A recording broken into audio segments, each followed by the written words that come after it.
Assalamualaikum warahmatullahi wabarakatuh. Anak-anak, pada kesempatan hari ini Ibu akan mengumumkan hasil kejuaraan lomba membaca cerita atau bercerita ya. Juara ke-1 diraih oleh Alexa dari Nambe. Assalamualaikum warahmatullahi wabarakatuh. Perkenalkan, nama saya Alexa Lavia Putri dari kelas 6B. Saya ikut lomba storytelling tentang sejarah singkat kemerdekaan bangsa Indonesia. Sejak dahulu kala, bangsa Indonesia dijajah oleh Belanda untuk diambil rempah-rempahnya. Belanda membentuk VOC dengan tujuan memonopoli perdagangan rempah-rempah di Banten pada tahun 1602 yang dipimpin oleh Jan Pieterszoon Koen. Sikap VOC sangat semena-mena terhadap rakyat Indonesia, sehingga VOC mendapat perlawanan dari rakyat Indonesia dan akhirnya VOC mengalami kebangkrutan dan resmi dibubarkan pada tanggal 31 Desember tahun 1799. Tapi rakyat Indonesia masih harus berjuang melawan Jepang. Bangsa Jepang menguasai daerah strategis yang dianggap penting dan menyiksa rakyat Indonesia dengan sistem kerja paksa atau dikenal dengan Romusa.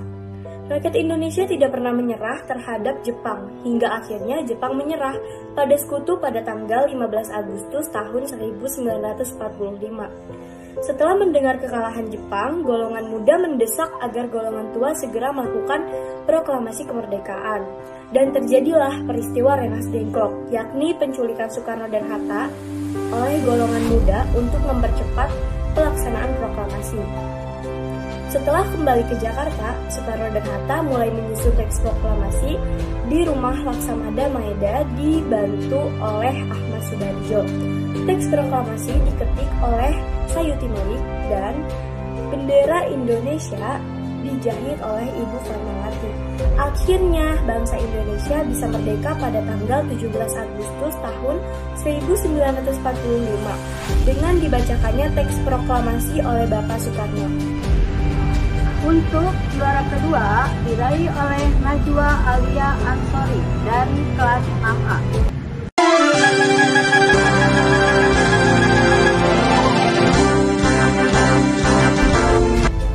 Assalamualaikum warahmatullahi wabarakatuh. Hai semuanya, perkenalkan nama saya Najwa Alia Ansori, kelas 6A STN 214 Sejarah. Kali ini saya akan bercerita tentang naskah proklamasi kemerdekaan Republik Indonesia. Sayuti Melik adalah guru ketik naskah proklamasi kemerdekaan Republik Indonesia yang dipercayai oleh Bapak Soekarno untuk mengetik naskah proklamasi yang akan dibacakan pada hari kemerdekaan tanggal 17 Agustus 1945. Merupakan salah satu golongan pemuda yang membawa Bapak Soekarno ke Rengas Dengklok untuk mendorong Bapak Soekarno mempercepat proklamasi kemerdekaan.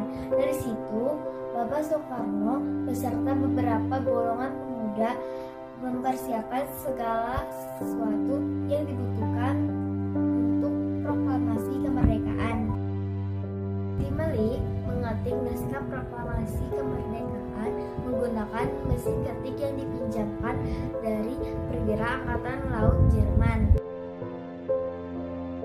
Atas pengabdiannya kepada nusa dan bangsa, Sayuti Melik menerima 2 penghargaan dari pemerintah, yakni Bintang Mahaputra tingkat 5 yang diraih oleh Bapak Soekarno pada tahun 1961 dan Bintang Mahaputra di Pradana tingkat 2 pada tahun 1973. Tingkat kepahlawanannya, Sayuti Melik dimakamkan di Taman Makam Pahlawan Kalibata pada tanggal 27 Februari tahun 1989. Dan sejarah singkat tentang Sayuti Melik, juru ketik naskah proklamasi kemerdekaan Republik Indonesia. Semoga bermanfaat. Wassalamualaikum warahmatullahi wabarakatuh. Dan juara ketiganya adalah Luna dari kelas 6B.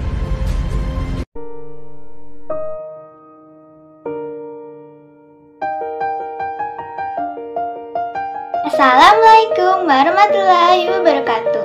Perkenalkan, nama saya Luna Lisana Sidkin dari kelas 6B. Saya akan menceritakan tentang sejarah pendek R.A. Kartini. Nama lengkap Ibu Kartini adalah Raden Ajeng Kartini, lahir pada 21 April 1879. Kamu siapa R.A. Kartini? R.A. Kartini adalah satu-satu seorang dari sekian banyak pahlawan nasional dimiliki oleh bangsa Indonesia. Ibu Kartini merupakan tokoh perjuangan wanita dalam perjuangan hak-hak wanita di Indonesia. Masa itu Ibu Kartini lahir di era penjajahan di mana tidak ada kesetaraan antara laki-laki dan wanita. Wanita tidak boleh bekerja ataupun sekolah.